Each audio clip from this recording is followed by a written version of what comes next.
Bueno, nos queda poco tiempo, pero es un tiempo que será muy útil para nosotros.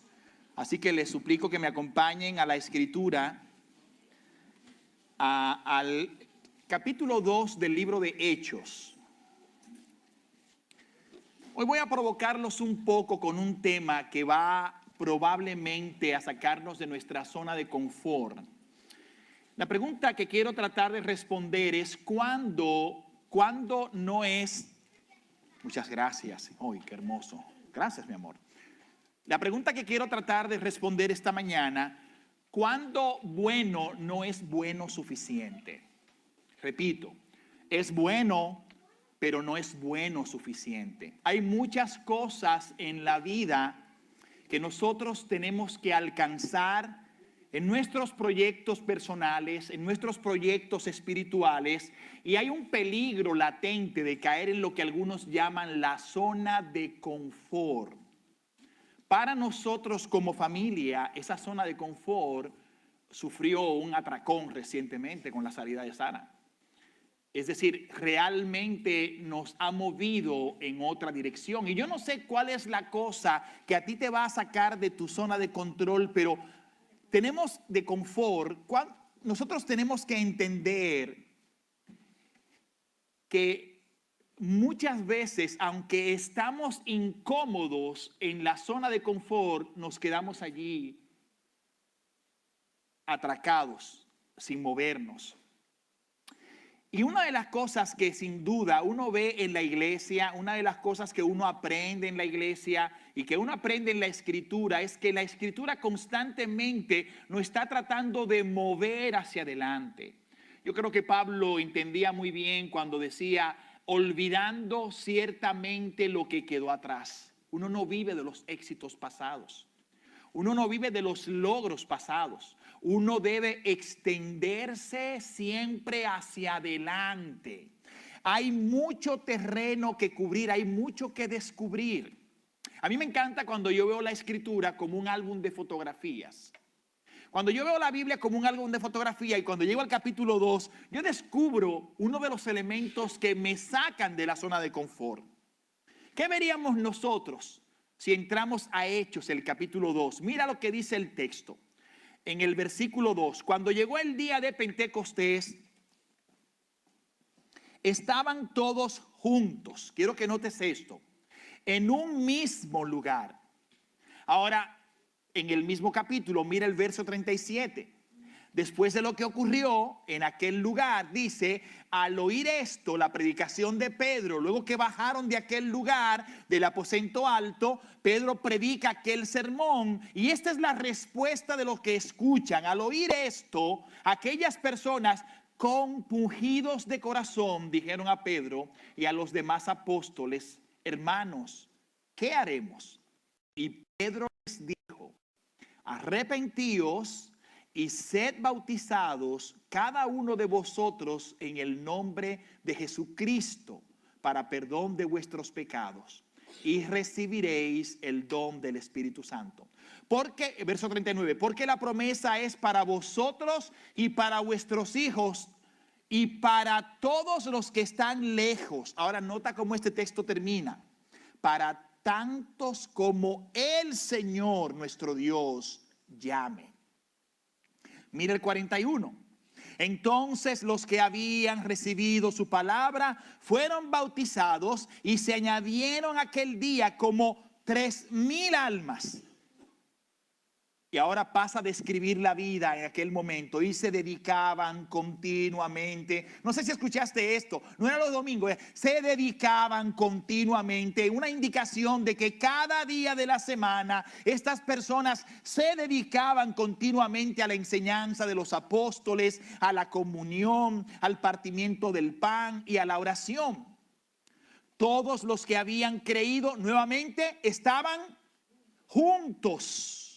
Tenían todas las cosas en común.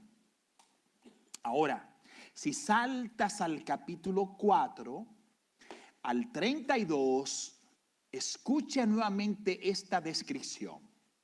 La congregación de los que creyeron eran de un corazón y un alma.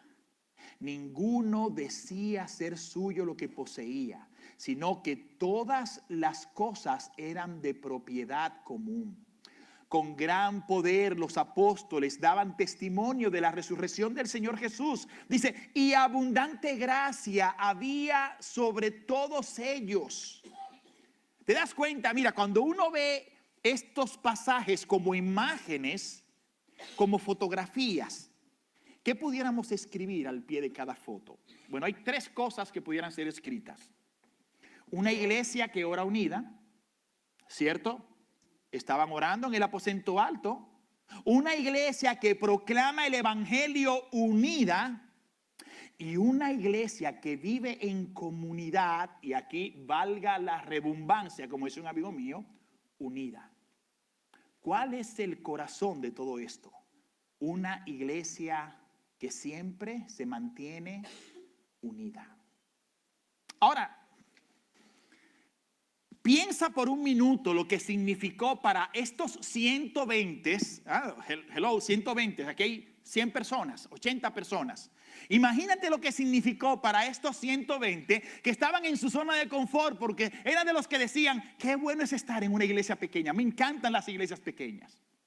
Porque todo el mundo se conoce y una serie de cosas, ¿no? Y 2 semanas después hay 7,000 personas más. Te pregunto si eso sacaría de su zona de confort a esos 120. Por supuesto que sí. Es decir, hubo un cambio dramático. Nosotros hablamos, si hablamos de número, tenemos que recordar que todo empezó con 12 discípulos. Ustedes recuerdan, ¿no? Aquellas personas que Cristo llamó para que estuvieran con Él y enseñarles correctamente el evangelio. Y entonces dice la Escritura que aquellos que eran instruidos, eran educados en la fe, eran discipulados por el Señor, de un momento a otro pasaron a ser, en vez de 12, 70. Aquellos 70 que Dios envió, que Cristo envió de 2 en 2 a las ciudades a evangelizar. Pero más tarde encontramos que eran 120. Luego encontramos que eran 500, porque Pablo dice que Cristo apareció después de la resurrección a 500 hermanos al mismo tiempo. Y ahora hay 7,000. Tú dices, wow, ¿estarían ellos listos para un cambio tan dramático? Alguien dice, bueno, en realidad a mí las iglesias grandes me dan urticaria y yo por eso prefiero iglesias pequeñas, porque en las iglesias pequeñas no hay conflictos. Bueno, déjame decirte que Lucas 22, 24 dice que cuando ya eran 12 personas, dice, se suscitó también entre ellos un altercado sobre cuál de ellos debería ser considerado como el mayor. Estamos hablando apenas de 12 personas. Y ya se estaban tirando los cañones entre ellos mismos. Era un grupo muy heterogéneo, es cierto. Teníamos allí a un publicano, a pescadores, a miembros del equipo llamados los celotes que querían destronar al César por la fuerza. Teníamos allí de todo, al más educado de todos, que era Judas. Era un grupo realmente muy heterogéneo. Pero aún así, la verdad era que ellos estaban destinados a crecer. ¿Por qué? La Biblia nos explica claramente, y Cristo lo mostró con hechos, que este pequeño grupo de 12 saldría de su zona de confort anunciando el evangelio a los demás, y que así sucesivamente en Judea, en Samaria y hasta lo último de la tierra. Y esta pequeña semilla que se sembró en un lugar sería un árbol tan grande que llegaría hasta todo territorio en el mundo. Ahora, ¿cómo vamos a hacer con 7,000 personas? ¿Cómo vamos a atender? Imagínate nosotros aquí cocinando para 7,000 ahora. No, definitivamente hay que comprar a Costco. Por lo menos hay que comprar una cocina industrial y contratar 50 chefs para que estén toda la vida tratando de cocinar lo que nos vamos a comer. ¿Cómo se puede atender a una multitud tan grande que nos llegó de repente? ¿Cuál es el método de Dios para hacerlo? Bueno, yo creo que el modelo fue diseñado con mucha anterioridad. Yo creo que Cristo les mostró a ellos qué es lo que ellos debían hacer para poder cuidar específicamente a cada miembro de el grupo, sea este pequeño o sea este grande. ¿Cómo pueden ser atendidas esas necesidades? ¿Cuál fue el modelo que Cristo estableció? Bueno, algunos dicen, yo tengo un mejor modelo. No. Cuando Pedro dijo eso en el Monte Santo, ¿sabe lo que Dios le dijo? Pedro, cállate, es a mi hijo que ustedes tienen que escuchar. El mejor modelo fue el modelo que Cristo estableció.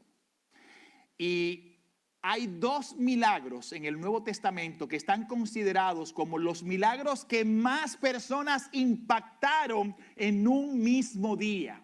Y es en estos milagros que Cristo nos mostró qué había que hacer para poder atender a una gran multitud cuando nos llega. Ahora, ¿recuerda cuáles son estos milagros? Hay dos milagros que hablan de la alimentación milagrosa en un caso de 4,000 personas y en otro caso de 5,000 personas, sin contar las mujeres y los niños. Y esto está narrado en la Escritura. Y yo creo que este es el modelo que Cristo estableció para despertarnos a nosotros y dejarnos saber que este es el mejor momento para prepararnos para que cuando nos llegue el grupo que nos va a llegar, como dicen los dominicanos, no nos agarren asando batata o descuidados. Dicen los que trabajan en la milicia, guerra avisada no mata soldado. Ahora, claro, si lo mata, ¿es por qué? Por descuidado. Así que sí, nosotros no podemos descuidarnos. Tenemos que hacer lo que hay que hacer porque tenemos la convicción, tenemos el interés, nos estamos agarrando de Cristo porque sabemos que Dios seguirá enviando a su iglesia los que han de ser salvos. Y para poder atenderlos dignamente hay que hacerlo como Él lo estableció. ¿Cuál es el modelo de Cristo? Bueno, veamos los pasajes. Ustedes saben que esto está narrado en los evangelios. Mateo 14 de 13 al 21. Lucas 9 del 10 al 17. Juan 6 del 1 al 14. Estas tres narraciones hablan de la alimentación de los 5,000. Déjame aclararte algo. Cuando dice sin las mujeres ni los niños, no se ofendan mujeres, pero las mujeres antes no las contaban. Perdón, no me miren así, no es mi culpa, eso es en el pasado. A las mujeres no contaban, contaban los hombres.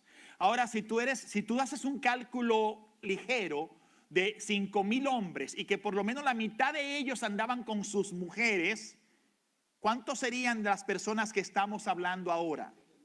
Y si tú dices que a lo mejor uno de ellos, que como ustedes saben los judíos son como los curios, ¿no? Que los muchachos es por docena, mientras más mejor. Ahora suponte que cada familia de las que estaba allí, de los 7,000 que ya hemos contado, tuviera a lo menos un niño. En realidad es mucha gente. Déjeme decirle, en realidad es mucha gente. Ahora, perdóname, porque yo sé que leemos lo del milagro y nosotros pensamos, es un milagro más, pero déjame ponerte en contexto. El pasaje dice, verso 30, y estoy en uno de los evangelios que te acabo de decir. Entonces los apóstoles se juntaron con Jesús. Le contaron todo lo que habían hecho y lo que habían enseñado. Él les dijo, venid vosotros aparte a un lugar desierto y descansad un poco. Porque eran muchos los que iban y venían, de manera que ni aún tenían tiempo para comer. Para los que piensan que el trabajo en la obra del Señor es cualquier cosa. Y se fueron solos en una barca a un lugar desierto. Pero muchos los vieron ir y les reconocieron. Y muchos fueron allá a pie desde las ciudades y llegaron antes que ellos y se juntaron a él. Y me da ganas de reírme porque la idea de ellos es por fin al descanso. Así que se meten en su barca y ya van llegando a la orilla y de repente se encuentran que hay 1.000.000 de gente esperando. Le digo, bueno, ¿y qué pasó con el descanso? ¿A dónde se fue el descanso? Cuando era ya muy avanzada la hora, bueno, dice la escritura, y salió Jesús y vio una gran multitud, escucha, y tuvo compasión de ellos porque eran como ovejas que no tenían pastor, y comenzó a enseñarles muchas cosas. Cuando ya era muy avanzada la hora, sus discípulos se acercaron a él diciendo, el lugar es desierto y la hora ya muy avanzada. Despídelos. Óyeme esto, oye. Ellos le dicen a Cristo qué hacer. Despídelos para que vayan a los campos y alrededor, a las aldeas de alrededor y compren pan, pues no tienen que comer. Respondiendo, él les dijo, y él les devuelve la pelota, dadle vosotros de comer. Ellos le dijeron, que vayamos y compremos pan por 200 denarios y les demos de comer. Él les dijo, ¿cuántos panes tenéis? Id y vedlo. Y al saberlo dijeron, 5 panes de cebada y 2 tilapias. Y les mandó que hicieran recostar a todos por grupos sobre la hierba verde. Y se recostaron por grupos de 100 en 100 y de 50 en 50. Entonces tomó los 5 panes y los 2 peces y levantando los ojos al cielo, bendijo y partió los panes y dio a sus discípulos para que los pusieran delante y repartió los 2 peces entre todos. Ahora escucha el verso 43 y te vas a caer de espalda. Dice, y comieron todos. Esa parte es buena, pero la otra es mucho mejor. Dice, y se saciaron. Porque usted sabe que hay gente que come. Pero hay gente que come y nosotros tenemos unos cuantos aquí. O sea, si el milagro no hubiera sido como fue, a lo mejor hubieran comido, pero no se hubieran saciado. No, pero el texto dice, comieron todos y se saciaron. Ahora esto le pone la tapa al pomo. Y recogieron de los pedazos 12 cestas llenas de lo que sobró de los peces. Y los que comieron eran 5.000 hombres. Te dije que quería ponerlo en perspectiva porque uno ve el milagro y uno pasa algunos detalles por alto. ¿Tú sabes cuántas libras de harina había que buscar para cocinar pan para esta gente? Puedo dar un paso atrás. ¿Cuánto trigo había que cosechar para moler la harina, para hacer la harina que haría el pan? ¿Cuánta tierra había que arar? ¿Cuánto tiempo había que durar desde que la semilla se sembró hasta que dio su fruto, hasta que se cosechó, hasta que se convirtió en harina, hasta que los panaderos la agarraron y la amasaron y le pusieron lo que tenían que ponerle? Y entonces la cantidad de leña para cocinar el pan. ¿Cuántos hornos para pan para 5.000 personas? Veo que se te están abriendo los ojos, porque es cierto. Este es, sin dudas, un milagro espectacular. Porque lo que hubiera tomado meses de preparación,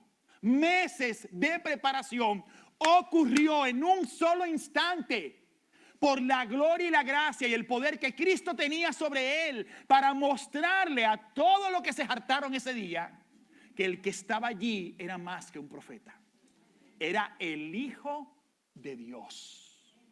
Y para que no se fueran chismeando, como la gente que usted invita a los cumpleaños y a las bodas, y que después dicen, oye, pero ahí nada más dieron un juguito, fue un juguito lo que dieron ahí.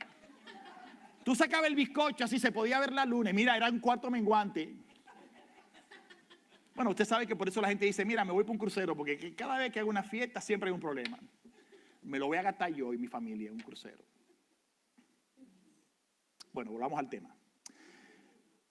Y dice la escritura que todos se alimentaron, y aplica la misma regla para los peces. Una flotilla enorme de barcos sacando tilapias día y noche. Cuánta fuerza humana, cuánto tiempo para limpiar los peces, cuánto tiempo para cocinar el pescado. Y todo esto ocurrió en apenas un nanosegundo. Porque el que estaba allí fue el mismo que hizo los cielos y la tierra. el que estaba allí es el Señor de señores, el Rey de reyes, y es el mismo que llena tu alacena de comida. Cuando tú miras lo que te falta y no tienes que poner allí, ¿sabes qué? Tú recuerdas en tu mente y en tu corazón que Él es el mismo que se llama el Señor proveerá, Jehová Jireh. El mismo que puso harina en aquel lugar, en aquella viuda, cuando no tenía que comer aceite y harina, hasta que cada cantina, cada cántaro, cada cosa que había allí se llenó. Es el mismo. Y tú te preguntas todos los días, ¿y es que acaso me dará la economía? Cuando yo miro lo que me falta en el banco, y cuando yo miro las cuentas que tengo que pagar, y cuando yo miro cómo tengo que hacerle frente a la situación, ¿sabes qué? No ponga tus miradas en la necesidad, pon tus miradas en aquel que provee tu necesidad. Él es Dios. Él es Dios. Ahora, ok, has oído que dice, dad al César lo que es de César, pero no un centavo más. Es decir, tienes que ser excelente en el uso de tu dinero. Tienes que sacarle el máximo provecho. Dale al César lo que es de César, pero no le des ni un centavo más. Usa tu dinero, lo que te entra, de una manera muy sabia. Tú tienes que ser responsable también. Porque si te encanta gastar, y yo te confieso algo, a mí me encanta gastar. Lo único que yo escogí mi tienda preferida para hacerlo. Cuando yo tengo ese deseo de gastar, yo me meto en el dólar y me compro 5 cosas y salgo ahí, pienso que soy el mejor de los... Sí, pero salgo con 2 fundas. Pero cuando te metes a comprar cosas caras, la cosa es diferente. Nuestra confianza está puesta en Él, que es el que tiene todo el poder para sacar agua de la piedra y alimentar un ejército en el desierto con pan por 40 años consecutivos. Ese es Dios, ese es Cristo. Tú no estás solo. Tú no enfrentas la vida solo. Cuando las cosas se ponen difíciles, recuerda quién está a tu lado. ¿Quién está a tu lado? Yo tengo la convicción de que este milagro de los panes, entre otras muchas cosas, fue un entrenamiento para la iglesia, para cuando llegaran 7,000 personas. Sí, hay mucha enseñanza aquí, pero yo creo que Cristo estaba preparándolos a ellos para cuando aquel día, después de aquellos 2 sermones, 7,000 personas llegaran a la iglesia. ¿Y qué aprende uno en este pasaje que pueda servirnos de ayuda? Primera cosa, anótalo, eso es muy importante, anótalo. Evalúa la situación para identificar la necesidad. ¿Cuál es el problema? Hay hambre y no podemos enviarlos así. ¿Te das cuenta? Evalúa la situación para identificar la necesidad. Número 2, reconoce tus limitaciones. Cuando Cristo le dijo, deben de comer, ellos dijeron, señores, que nosotros no podemos, no tenemos ni dinero y no hay ninguna tienda que te venda 800 denarios de pan. No hay un supermercado aquí que venda pan. No podemos. Y cuando tú reconoces tus limitaciones, entonces ya tú sabes a quién debes acudir. Al que no tiene límite. Número 3, identifica tus recursos. Preguntó Cristo, ¿qué es lo que tenemos aquí? Ellos fueron a investigar. ¿Con qué recursos contamos? 5 panes y 2 peces. Cuarto, acude a Cristo. ¿Quién es el único que puede hacer este milagro? ¿Quién es el único? Solo Él lo puede hacer. Sexto, organiza. ¿Cómo podemos garantizar que todas las necesidades de todos sean cubiertas? ¡Bum! Ahí viene lo grande. Divide al grupo en grupos de 50 y de 100. ¿Tú te imaginas lo que significa tener panes y peces rodando sin que haya un método de distribución? ¿Sabe cuál es la pregunta? Cada media hora la misma persona, ¿tú comiste? Es decir, hasta en un cumpleaños de barrio, escúchame, si usted no le dice a un muchacho, el que no se sienta no come bizcocho. Yo no sé si usted ha escuchado eso en algún lugar. Pero si tú no te sientas, para yo saber, porque hello, hay uno que se sienta aquí y después se mueve de sitio, ¿verdad? Se limpia la cara y quiere comer la segunda porción de bizcocho. Entonces tiene que haber organización. Nosotros queremos que cada necesidad de los hermanos de esta iglesia sea adecuadamente atendida.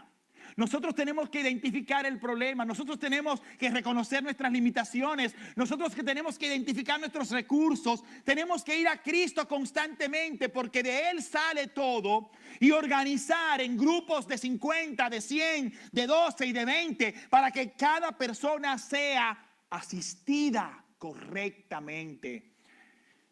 Ahí está el vendedor silencioso que dice grupos pequeños. Yo sé que a algunas personas no les gusta la palabra grupos pequeños porque es como que pequeño, bíblico. Pero bueno, grupos pequeños por el número, no porque sean pequeños por la importancia, sino por el número. Ahora bien, aquí está la pregunta. ¿Tú participas en un grupo pequeño? Ahí es que empieza la música. Tan, tan, tan, tan. Sí. ¿Por qué? ¿Por qué deberías tú participar en un grupo pequeño? Bueno, permítanme leer la lista que no he terminado. Organiza. Sexto, mantén tu posición en la estructura para garantizar la distribución efectivamente. No sé si escuchaste eso. Mantén tu posición en la estructura para garantizar la distribución efectivamente. ¿En qué lugar de la estructura debo estar y qué debo hacer?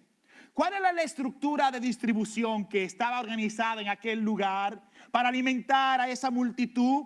Cristo en la cabeza, los 12 que estaban con él, los otros discípulos que estaban con los discípulos y la multitud.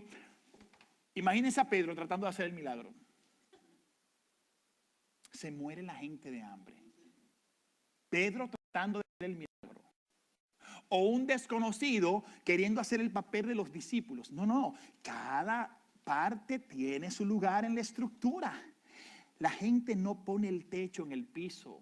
Bueno, usted no empieza una casa por el techo, permítame decirle. Si alguno de ustedes construye una casa y empieza por el techo, hay que darle el premio Nobel, porque usted rompió todas las leyes de la física. Pregúntele a Marcos, que es un experto constructor. Pregúntele a Argenis. Los americanos y todo el mundo sabe que la primera cosa que hay que hacer para un edificio es poner ¿qué? La base, zapata, slat, como tú quieras llamarlo. Pero es de eso que tú vas a construir tu casa. Eso es lo que la Biblia nos enseña. Primero está la roca, que es la roca que dice, la roca angular, la más importante. Y sobre esa piedra se edifica la casa. Hay una estructura para que todo funcione, sea esta conocida o no, hay una estructura, hermanos queridos.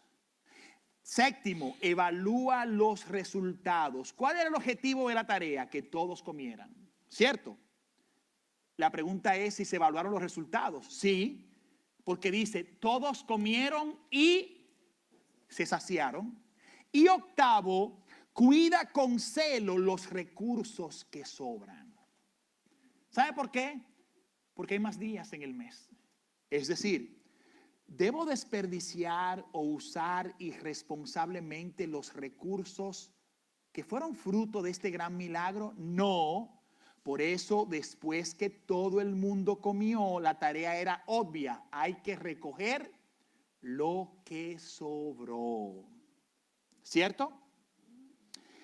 Nosotros en nuestras fiestas en la iglesia hemos aprendido y somos extremadamente generosos y doy gracias a Dios por eso, a traer para compartir con todos. Y a veces nos sobran algunas cosas, ¿cierto? A veces nos sobran 3 botellas de refresco, una que está por la mitad, un plato de arroz, lo que sea. Y nosotros tratamos de distribuirlos porque no queremos que se pierdan. O de hacer algo con él, como donarlo, ir en cierta dirección y donarlos. Porque la idea es que tú tienes que ser responsable con los recursos.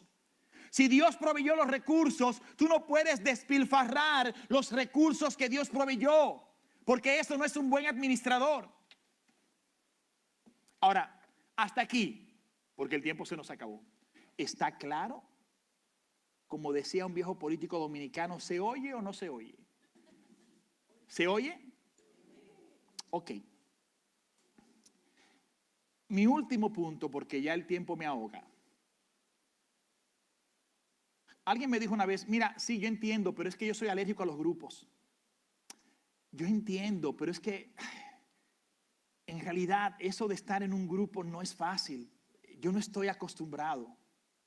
Bueno, en realidad, desde el momento que tú naces y entras en este mundo, tú caes en un grupo. Se llama la familia. Luego nos envían a un grupo para que nos eduquen. Y ese grupito nos dura 18 años de nuestras vidas. Primaria, secundaria o high school. Luego vamos a un grupo más grande para hacer una carrera.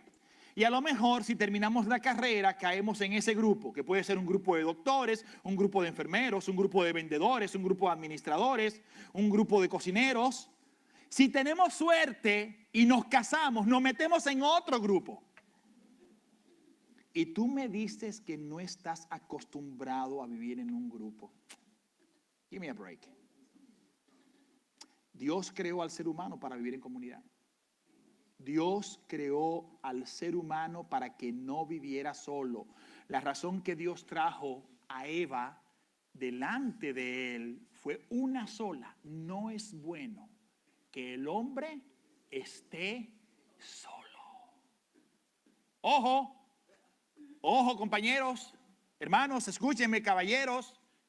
Las mujeres no son solamente para usarlas, es también para tener compañías con ellas. Somos sus compañeros. Durante los primeros años, lo que guía las relaciones entre las parejas es la pasión. Pero pues tiene que ser así. No le daban un año de vacaciones a los soldados judíos para que se gozaran en su matrimonio. No, usted no va a tirar ninguna flecha y usted no va a coger ningún arco en su mano. Dedíquese a su mujer. Es lo que le decía. Y ese soldado se iba con su esposa por un año a cuidar a su mujer, a disfrutar a su mujer. Pero el tiempo fue pasando. ¿Qué es lo que es la realidad de nuestra relación hombre y mujer? Es también el compañerismo. Hombre tiene que entender que su mujer debe estar ahí porque es su compañera, y usted tiene que estar con su mujer porque usted es su compañero. El compañerismo es pasar tiempo juntos. ¿Entiendes? O sea que, yo no sé cómo caí en este punto, pero quería decirlo de todas maneras. Porque créeme, uno de los grandes problemas en la consejería es que los hombres no acaban de entender que las mujeres quieren que usted pase tiempo con ellas. Ay, yo sé que hablan mucho, pero déjame decirte algo. Vas a extrañar esa vocecita cuando estés lejos. La vas a extrañar. Y eso de comprarse un canario, una cotorra, eso no funciona, hermanos. Eso no funciona. Tiene que ser tu mujer. Todos podemos y debemos vivir en comunidad. Es una experiencia deliciosa. Yo tengo el grupo que nos corresponde que se llama Milenio, y no me preguntes por qué se llama Milenio. En un solo asiento hay más de 1000 años sentados. En un solo sofá hay más de 1000 años sentados. Pero déjame decirte una cosa, cuando llegue el miércoles, qué alegría, cómo disfrutamos de la presencia entre nosotros. ¿Cómo yo puedo enterarme de lo que ellos dan gracia o de lo que ellos están deseando alcanzar si yo no estoy presente en el grupo? Yo como pastor en esta iglesia debo estar allí porque yo tengo que oír qué cosas ellos necesitan hacer o qué ellos están luchando, con qué pecados o cosas están luchando, porque esa es parte de mi labor, compartir mi vida con ellos y ellos compartir su vida conmigo. Señores, hasta los malhechores tienen sus grupos. No me tomes mis palabras, ¿eh? Libro de Proverbios, primera advertencia del padre a su hijo. Hijo mío, si los pecadores te quieren engañar, no consientas. Si dijeren, ven con nosotros, pongamos acechanzas para derramar sangre, acechemos sin motivo al inocente, los tragaremos vivos como el Seol y enteros como los que caen en un abismo. Hallaremos riqueza de toda clase, llenaremos nuestras casas de despojos o tesoros. Echa tu suerte entre nosotros. Tengamos todos una bolsa, hijo mío, dice el proverbista. No andes en camino con ellos, aparta tus pies de sus veredas, porque sus pies corren al mal y van presurosos a derramar sangre. Pero ¿sabes qué? Es verdad. Todas esas gangas que están en las calles son familias.